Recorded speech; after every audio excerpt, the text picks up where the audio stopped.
السلام علیکم. برابر د لیکس موټرسایکل نه خبر خو چې د نه ټپټکاو نه لیک راځي. نن به موږ په لیک باندې خبرې اترې کوو چې لیک به څنګه بندېږي او د هغې سره سره به بوشونه به څنګه لګي او د هغې سره به کوم ټیمه په کار راځي.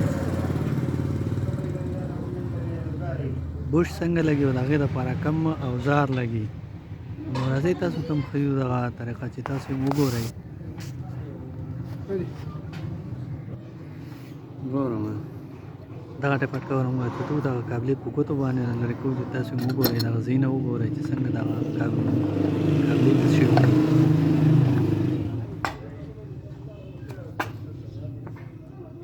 هغه د کابلې ځایونه کوم چې کابله لګي دغه دننه چوړې دغه والې شوي دي. دا دا دا دوه دي دغه بل سایډ هم دغه شانته کې دا دننه چوړې کړې دي.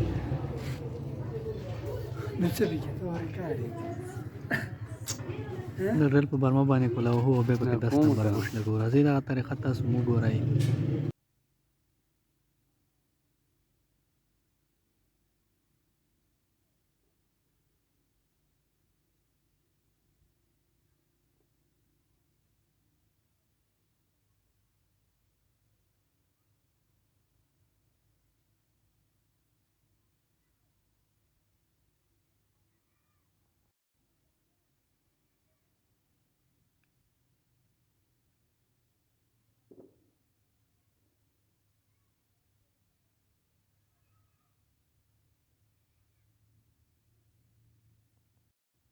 دغه ډیسي ډریل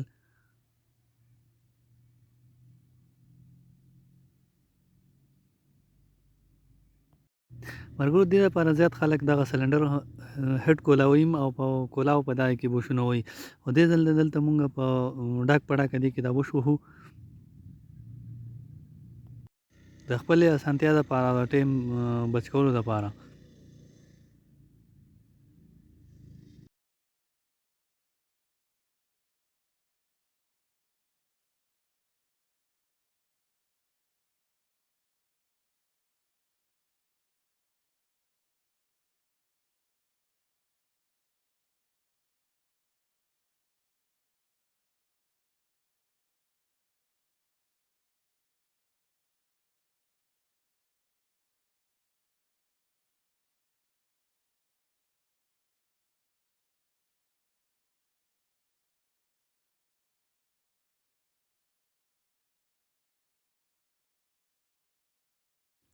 دا میجیک د دې لپاره کوم چې د بوش د اټکولو لپاره ورځي چې یاره دا خوځېږي بیا نه بوش پکې ټیټ وي.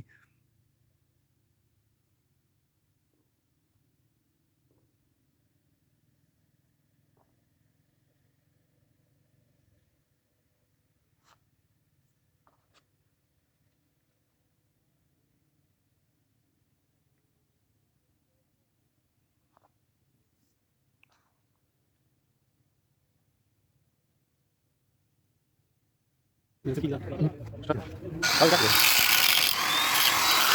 جنریټر چې دی اواره د بوش د هډ د کوم برابرې چې هغه سره یو شان کې راشي.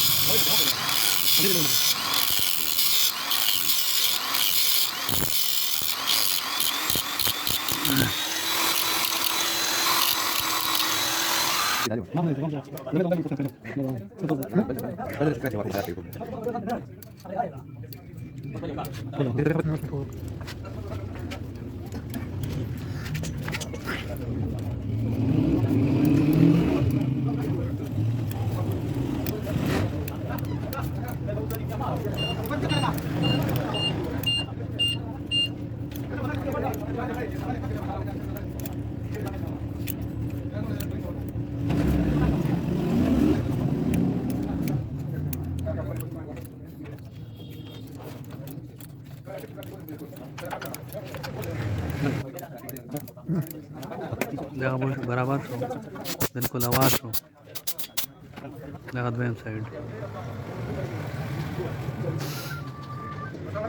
دا دوه بوش په دې کې مس شوي وو دا دوه کابلې دې کې مس شوي وې په دغه وجه دې د ټپټکا ور باندې لیک کاوه ډېر ذات نږدې نشته نو بیا مې ته مه ورم